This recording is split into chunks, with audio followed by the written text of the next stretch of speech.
சட்டமன்ற தேர்தலை முன்னிட்டு காரைக்குடியில் காங்கிரஸ் மூத்த தலைவர் ப. சிதம்பரம் நடைபயண பரப்புரை மேற்கொண்டார்.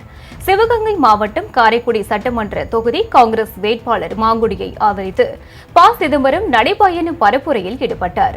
காரைக்குடி போலீஸ் காலனி அண்ணா நகர் பகுதியில் இருந்து தொடங்கிய இந்த நடைபயண பரப்புரையில் பனந்தோப்பு, இடையர் தெரு உள்ளிட்ட பகுதிகளில் வாக்கு சேகரித்தார். இந்நிகழ்ச்சியில் மதச்சார்பற்ற முற்போக்கு கூட்டணி கட்சி நிர்வாகிகள் பலர் கலந்து கொண்டனர்.